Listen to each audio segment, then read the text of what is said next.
Buenos días muchachos, buenas noches.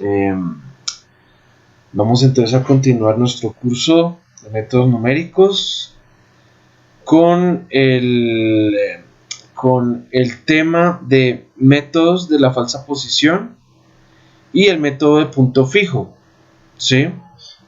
Entonces vamos a hablar de dos métodos en esta clase. La verdad que el método de la falsa posición es, digamos, como un complemento del método de bisección que se vio la vez pasada.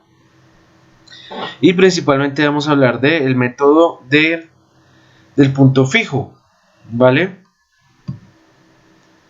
Entonces vamos a empezar con el método de la falsa posición. Como digo, es un método complementario al método de la bisección.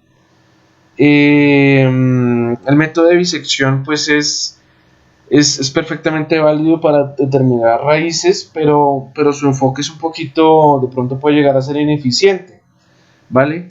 Entonces este método de la falsa posición es una alternativa basada en una visualización gráfica, digamos una visualización geométrica, ¿sí?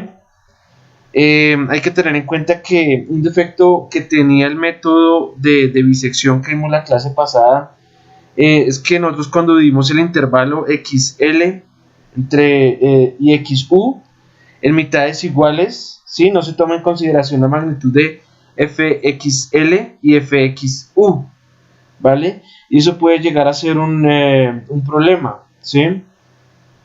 Porque, por ejemplo, si FXL está mucho más cercana a 0 que FXU, es lógico que la raíz se encuentre más cerca de XL que de XU, ¿sí? Como se puede ver acá en este gráfico que tenemos aquí.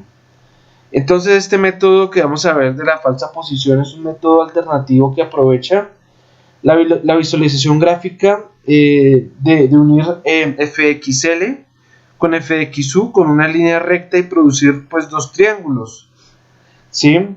Entonces esa intersección de esta línea con el eje X representa una mejor estimación de la raíz como tal de XR, ¿vale? Entonces no partiríamos el intervalo en partes iguales desde un principio, sino lo partiríamos de acuerdo a esta línea recta que se traza entre FXL y FXU, ¿vale? El hecho de que se reemplace esta curva que tenemos acá, por una línea recta, da una posición falsa de la raíz. Entonces, por eso es que se llama este método el método de la falsa posición, ¿vale?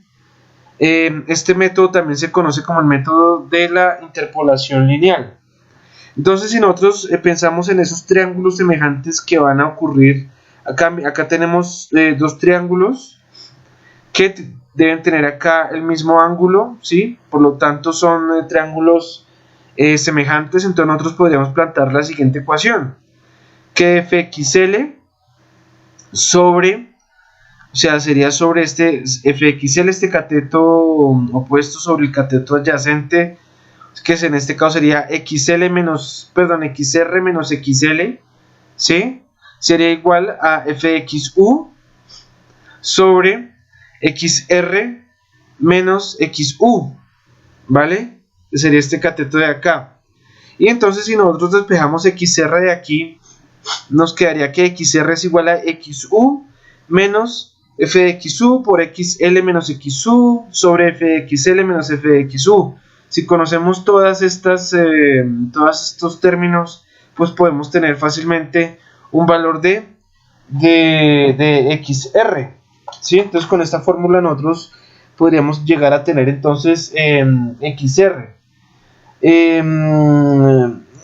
Nosotros tenemos que tener en cuenta que esos valores de XL y XU, como se vio en el método de bisección, entre esos dos valores siempre va a estar XR, ¿no?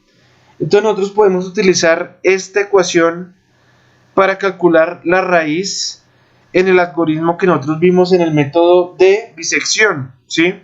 Pero pues a la hora de calcular la raíz, pues vamos a utilizar esta ecuación. Es, digamos, en lo que se diferenciaría este método de falsa posición con respecto al método de bisecciones. Este de falsa posición es como un método alternativo, gráfico, bueno, digamos geométrico, complementario al método de bisección, ¿vale?